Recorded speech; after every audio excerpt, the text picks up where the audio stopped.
হ'ব সন্ধিয়া বন্ধুবৰ্গ মই এতিয়া একাচাৰ মই আহি উপস্থিত হৈছোঁ বৰহাট হাবিগাঁও বৰহাট উচ্চতৰ মাধ্যমিক বিদ্যালয়ৰ কাষতে এটা সাপ ওলাইছে বুলি ক'লে কুকুৰা গাঁৱত সোমাইছে কুকুৰা খাবলৈ গৈ আছোঁ দেখিছেনে ছাৰ গুড ইভিনিং ভিউৱাৰ্ছ আজি জাষ্ট এতিয়া অলপ আগত খবৰ পালোঁ কি চকুৰ পেটি এটা সোমাই আছে সোমাই আছে চাওঁচোন কি হয় গতিকে হয় এইটো ভাল টৰ্চ আছে আনিছোঁ গতিকে এইটো আপুনি ধৰক মই টৰ্চ এটা লৈ আহিছোঁ অঁ চকুৰি ফেটি সাপ সোমাই আছে গঁৰালত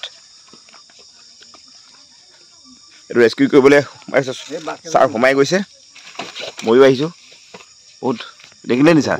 ডবল হোৱাট হেভি অঁ ডবল এটা চকুৰি ফেটি সোমাই আছে ছাৰ ডবল পাইছে নেকি এইটো বৰ ডাঙৰ চকুৰি ফেটি সাপ এইটো সাংঘাতিক ছাৰ সাংঘাতিক এই ছাৰ লাইভ এটা কৰি দিওঁ ৰ'ব এইটো চকুৰি ফেটি সাপ এইটো চকুৰি ফেটি অজয় কাছাই দৌৰি আছে শৰীৰটো চক দেহাটো চক কিমান ডাঙৰ কণী কেইবাটাও কণী খালে 6-7টামান কণী খালে চাগে বহুত ডাঙৰ চকুৰি ফেটি বেগ এটা দিয়ক এইটো ভৰাবৰ কাৰণে মোৰ টৰ্চ এইটো চকুৰি ফেটি সাপ কেইবাটাও গোটেই কণীকেইটা ওলাব এতিয়া গোটেই কণীকেইটা ওলাব বস্তা ভিতৰতে উলিয়াব এতিয়া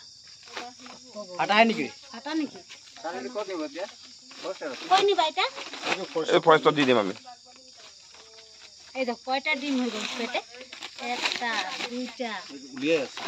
উলিয়াইছে ওলাবগৈ পালেহি এতিয়া ডিঙিৰ ওচৰত